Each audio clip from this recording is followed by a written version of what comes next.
আমিও প্রথম প্রথম ভাবতাম যে সংসারের জন্য সংসারই আমার জীবন, সংসারই আমার মরণ, আমার ফ্যামিলির বাইরে কোনো ভালো মন্দ নাই, ফ্যামিলি সব, যতদূর আগাইতে পারি ফ্যামিলির সাথে আগাবো, ফ্যামিলি নিয়ে আগাবো।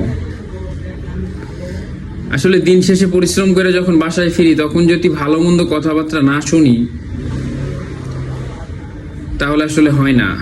দিন শেষে যখন পরিশ্রম করে বাসায় ফিরি তখন কিন্তু অবশ্যই ভালো ব্যবহার সবার থেকে আশা করে একটা পুরুষ মানুষ।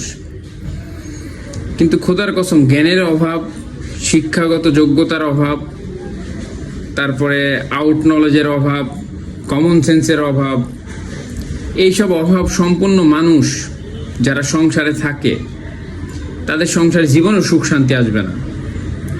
কারণ একটা মানুষ সারাদিন পরিশ্রম করে, কাজকাম করে, সংসার নিয়ে এত টেনশন, মাথা ব্যথা, এত চিন্তা ভাবনা, একটা মানুষের প্রত্যেকটা মুহূর্তে কিন্তু চিন্তা ভাবনা হইতে থাকে। একটা পুরুষ মানুষ কিন্তু ভাই সহজ কিছু না, তার প্রতিনিয়ত প্রত্যেকটা মিনিট সেকেন্ড পর্যন্ত তার সংসারের চিন্তা ভাবনা মাথায় চলে, ঠিক আছে, টাকা পয়সার চিন্তা ভাবনা চলে, ফ্যামিলির চিন্তা ভাবনা চলে, বাচ্চা কাচ্চা, বউ বাচ্চা, বাপ মা, তাদের চিন্তা ভাবনা চলে।